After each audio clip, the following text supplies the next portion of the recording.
I believe that children are the world's most important people. I pay attention to current events. I read the newspaper. I consume a lot of media online. I pay particular attention to stories that concern children. Over the past several years, I've been watching stories coming out of our southern border. I've been disturbed to see the impact of our policy of family separation on children. It's been discouraging to have to see and understand the effects of the conditions of the detention centers on family and children. I've looked at these stories through a couple different lenses. I look at them as an American, a citizen. These things are happening in our land, in our name. I look at them as a father of two sons, and a father who tries to look at stories about other children, think about how I would feel if those were my children. This past spring, I was particularly looking at these stories through the lens of my role as the CEO of a company that focuses on helping children become their best self.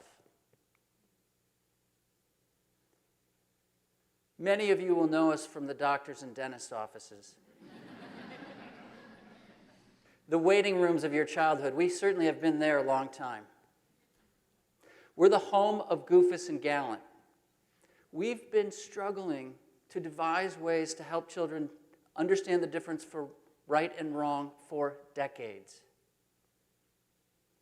At our core, we're a company that spends a lot of energy thinking about how do we build optimistic children, children who are creative, caring, curious, and confident. Our organization is driven by its vision, by its beliefs, by its values.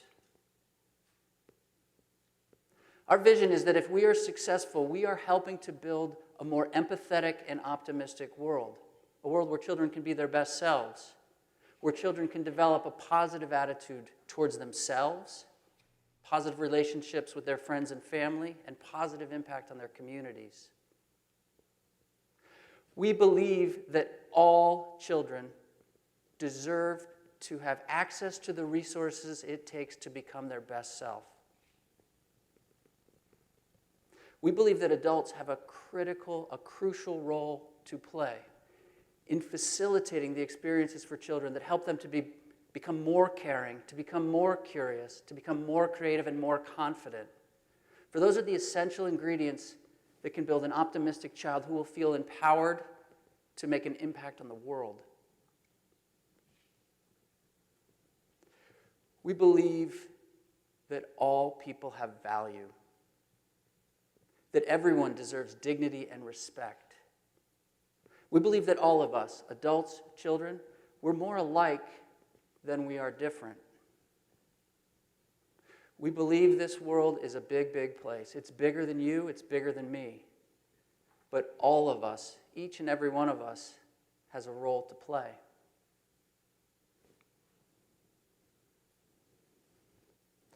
Our foundational value as an organization is the belief that children are the world's most important people. This spring, we're looking at stories that showed us a great dissonance between the vision we had for children and what we were seeing happening. That dissonance forced us as an organization to realize that we had a decision to make. In fact, it became clear that doing nothing, saying nothing, was actually a pretty big decision itself. We thought about whether we could take direct action, make donations, get involved. The scale was too big.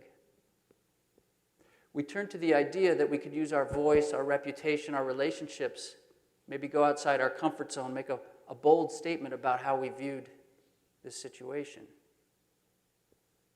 As we had that thought, we immediately had to think about the risks. Unfortunately, we thought about the danger. We live in a divisive world. If we stepped outside of our comfort zone, we certainly would generate backlash, anger, calls, cancellations, complaints.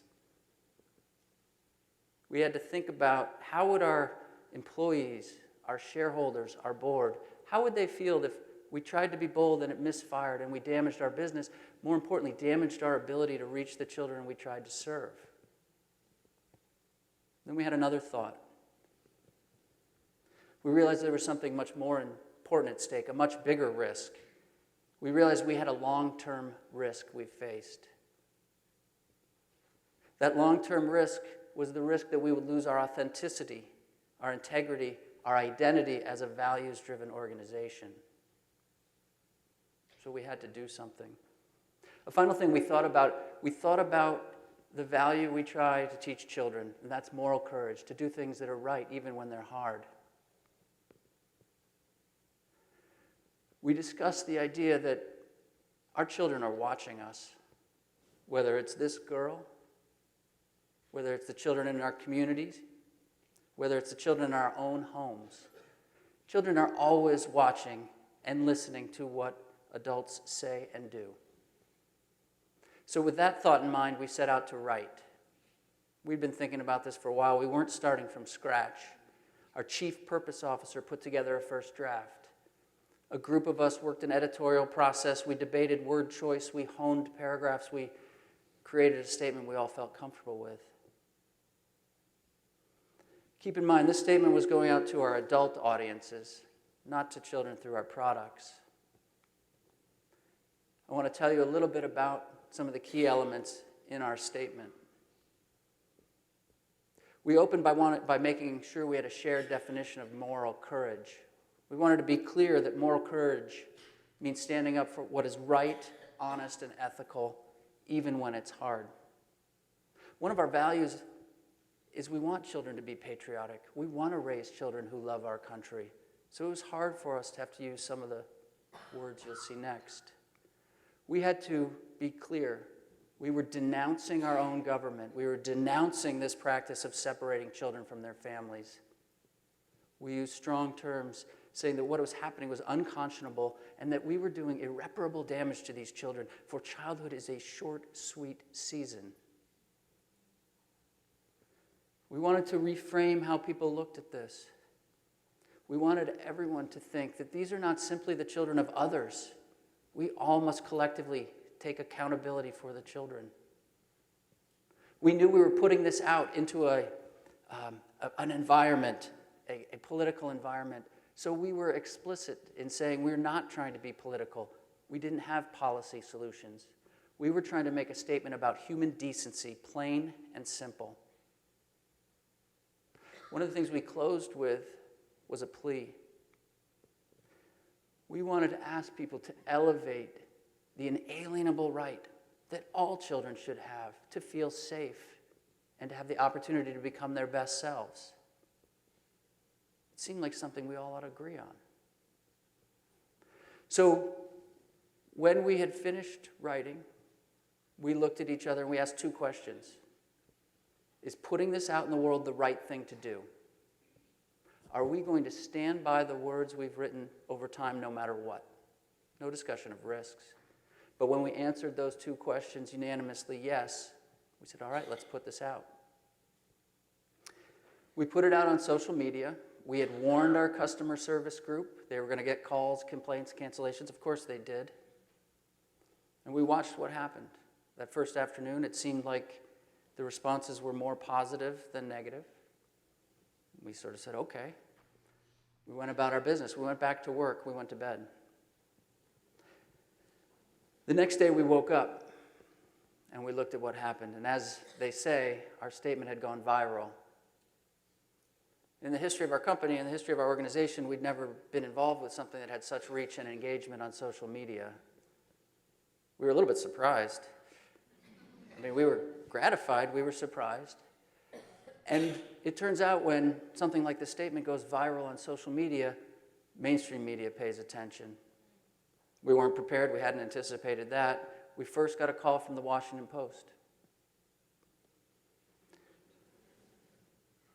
Things cascaded from there. Across the spectrum of traditional and digital media platforms, people in the media seemed to be interested in what we had to say.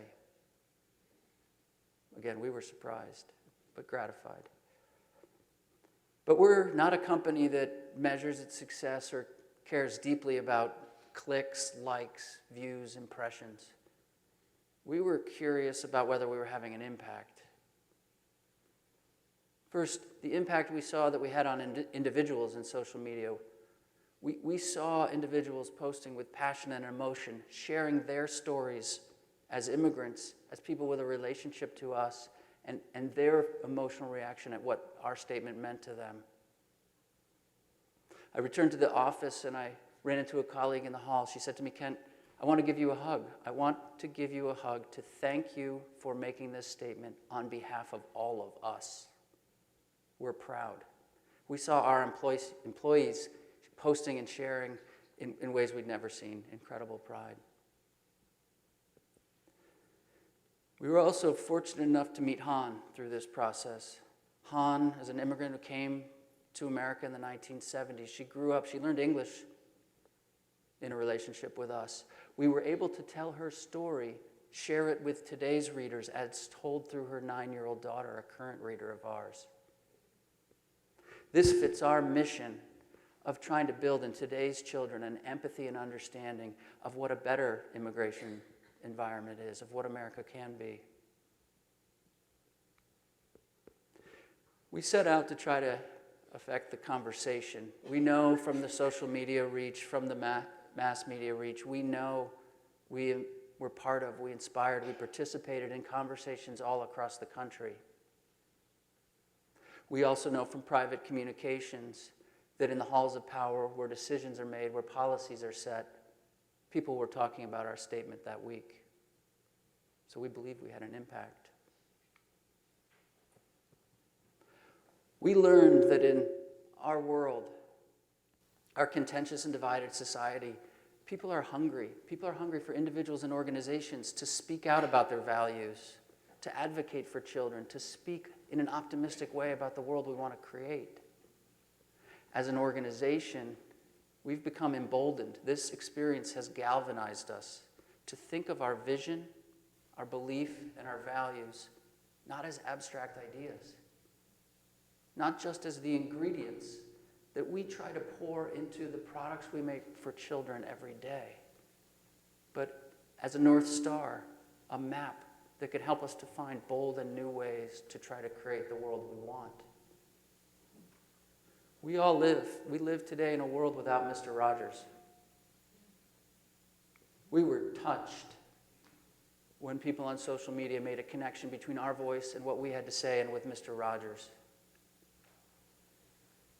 In a world without Mr. Rogers, our organization sees an opportunity, perhaps we even feel an obligation, to speak out as a champion for kindness, to speak out in favor of empathy, to talk in optimistic ways about the world we're trying to build for children. That's not just an opportunity for our organization. In a world without Mr. Rogers, that's an opportunity for each and every one of us.